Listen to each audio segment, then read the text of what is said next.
안녕하십니까. 조선족 개똥 철학입니다. 오늘은 중국 후베이성 고속도로에서 눈이 많이 쌓여서 고속도로에 차들이 정차되어 움직이지 못하고 고속도로가 주차장으로 변했다는 소식을 주제로 말씀드리겠습니다. 춘절을 맞아 고향으로 돌아가는 사람들이 폭설로 인해 집으로 못 가고 고속도로에 갇혀 3박 3일을 추위와 공포 속에서 지내야 했다는 것이 이상적인 국가의 모습은 아니라고 생각합니다. 기상청은 예보를 할 것이고 국가는 재난 방지를 위해 언제든지 모든 물자와 장비를 항시 준비시켜야 하는 것이 이상적인 국가의 재난 시스템이라고 생각하는데, 이런 불가사의한 일들이 일어난다는 것은 오로지 공산당이라는 불합리한 국가 체제가 절대적인 권력을 소유함으로써 생기는 불상사가 아닌가 생각합니다. 기상이변은 언제든지 일어날 수 있다고 봅니다. 하지만 중국이란 나라는 이런 기상천외한 사건 사고가 빈번하다는 것이 참으로 의미심장한 일이 아닐 수가 없다는 것입니다. 눈이 내릴 것을 알았으면 미리 염화칼슘을 뿌리고 제설 차량은 항시 대기시켜서 만일의 사태를 진정시키려는 노력을 했어야 한다고 생각합니다. 하지만 사람들이 3박 3일 동안 고속도로에 갇혀 오도 가도 못하는 것은 제설기관이 제설자재들을 빼돌리거나 은닉했을 가능성이 크다는 것입니다. 국가의 철학이 없고 국민의 개념이 없으면 인간은 모든 가치의 기준을 돈으로만 환산한다는 것입니다. 그 어떤 위급한 상황에서도, 그 어떤 절체절명의 순간에도 중국인들은 절대 당황하지 않고 얼마의 이윤을 남길 것인가를 정확하게 계산할 정도로 냉철하다는 것입니다. 철학과 개념의 가치는 내가 손해보더라도 공정할 수 있는 방법이 있다고 생각한다면 기꺼이 그렇게 하리라는 마음가짐을 우리는 공감이라고 합니다. 공감대가 형성되지 않은 집단체는 언제든지 집단이 지켜야 할 가치를 버리고 내가 우선적으로 잘되고 집단은 나 하나가 빠져도 별일 없다고 생각한다는 것입니다.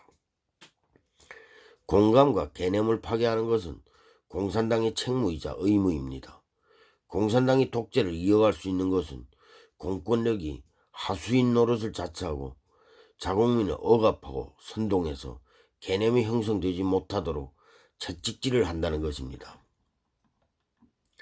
공권력이 하수인 노릇을 자처하고 나서서 자국민은 채찍질을 하지만 공권력 또한 개념이 형성되지 않아서 스스로 하는 일이 맞는 것인지 틀린 것인지 모른다는 것입니다.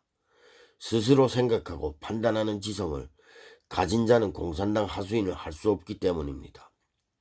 그나마 중국에서는 쉽게 돈을 벌 수 있는 것이 공산당 하수인 노릇을 하는 것인데, 그러려면 1차원적으로 스스로 생각하고 판단하는 지성을 거부하고 공산당이 사상이라고 하는 공산당 이론을 원칙으로 받아들이고 그것이 맞다고 생각하고 믿고 공산당 사상에 반하는 행동들과 맞서 싸우고 우기고 어거지로 맞대응하는 방법들만 터득한다는 것입니다. 이렇게 해서 공산당 하수인을 자처하는 자들이 할 수 있는 것이라고는 자국민 등쳐먹고 사기쳐먹고 뺏어먹는다는 것입니다.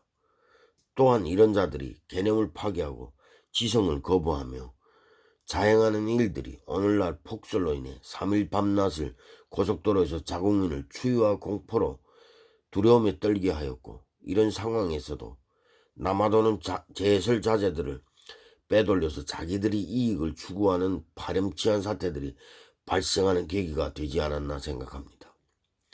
국민은 견제를 못하고 공산당은 철학이 없으니 국가로서 기능을 상실하고 동물원 수준의 국가 운영 제도로만 기능을 한다는 것입니다.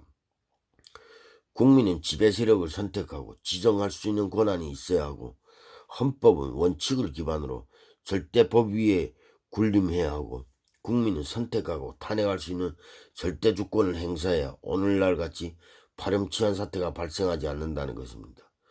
국가와 국민은 항상 대칭적인 관계를 유지해야 하고 그 누구도 우위를 점해서는 안 되고, 공정이란 잣대가 원칙을 기반으로 잘 지켜져야 사회가 불평등을 야기시키지 않는다는 것입니다.